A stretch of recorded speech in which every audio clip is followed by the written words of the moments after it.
Occurred this evening in Michigan. And later, syphilis cases are on the rise in Iowa. The Iowa men's basketball team narrowly escaped Virginia. I'll tell you more in sports. All that and more coming up on this Tuesday evening edition of DITV News. Don't go anywhere, DITV News starts right now.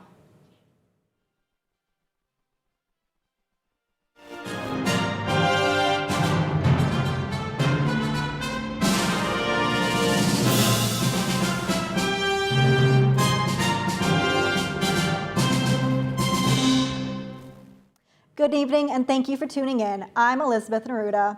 Iowa has seen a rise in syphilis cases in the past year. Syphilis can be cured with treatment, but if it is not discovered and diagnosed before it progresses, it can affect the heart, blood vessels, brain, and nervous system. From 2020 to 2021, there was a 75% increase in cases from early data. George Walton, program manager for sexually transmitted diseases at the Iowa Department of Public Health, said, quote, "There is no one single population or single factor that is contributing by itself to the increase. It seems to be a combination of factors."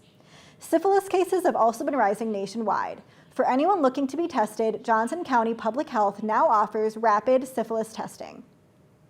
The following story contains sensitive subject that may be upsetting to some viewers.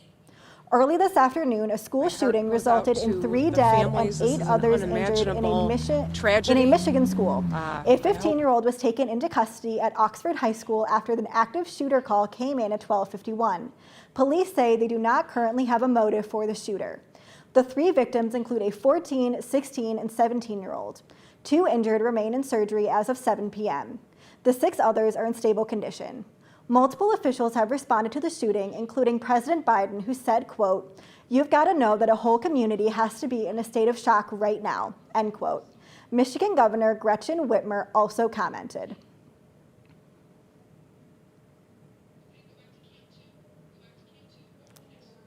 This is the 28th school shooting this year.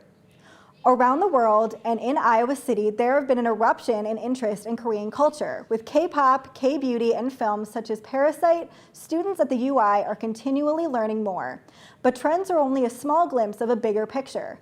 Professor Choi started a Korean research network at the UI in 2019 in hopes to educate students about the diverse history and culture of Korea. The Korean Foundation founded the opening of a program and gives $10,000 annually, along with Iowa's international program donated $12,000 to kickstart Choi's program. Choi said that, quote, "Korean studies is very interdisciplinary, covering a large number of academic fields such as history, gender, religion, communication, film, and media studies, anthropology, sociology, political science, among others," end quote. On November 5th and 6th, the network had an inaugural Zoom meeting with guest speaker Professor David Kang. Professor Kang spoke on the North Korea's nuclear program. The research network will continue to host public lectures next semester. Now let's throw it to Ethan for a Hawkeye Sports update. Thanks, Elizabeth. Yesterday, the Iowa men's basketball team narrowly defeated Virginia with a score of 75-74. Virginia cut late into the game when they bounced back from a 21-point deficit. UVA had the lead in the final seconds of the game before a clutch jump shot from guard Joe Toussaint put the Hawks ahead.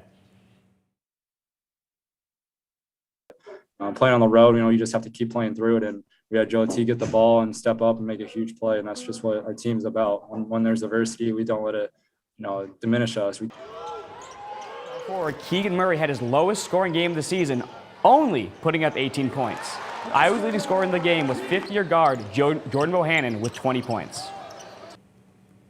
I feel like there's a different level of focus with this team. Obviously, we feel like we're underappreciated and just have underdog mentality. And we just lock into the scout, lock into the film every single day, and don't take anything for granted.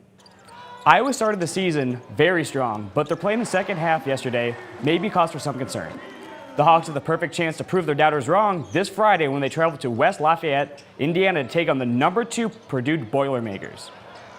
Iowa's third-string quarterback Deuce Hogan has entered the NCAA transfer portal as Iowa prepares for the Big Ten championship game this weekend. Hogan was part of Iowa's 2020 recruiting class as a 4-star prospect and has only made 1 appearance as quarterback against Maryland earlier this season. He wants to get somewhere where I think he feels like he has a little better opportunity, and fully support him. He's a tremendous young guy, and he's got a really good arm, and I joked about him last Tuesday, but he made some really good throws that day. Probably been more appropriate if I said our third quarterback instead of, naming his name.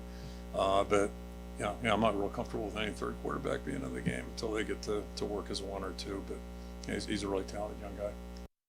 True freshman Joey Lambos takes the third-string quarterback spot as Iowa heads to Indy to face off with Michigan for the Big Ten title.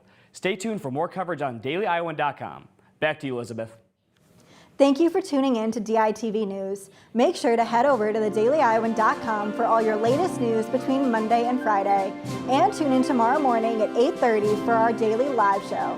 For DITV News, I'm Elizabeth Neruda. Have a great day.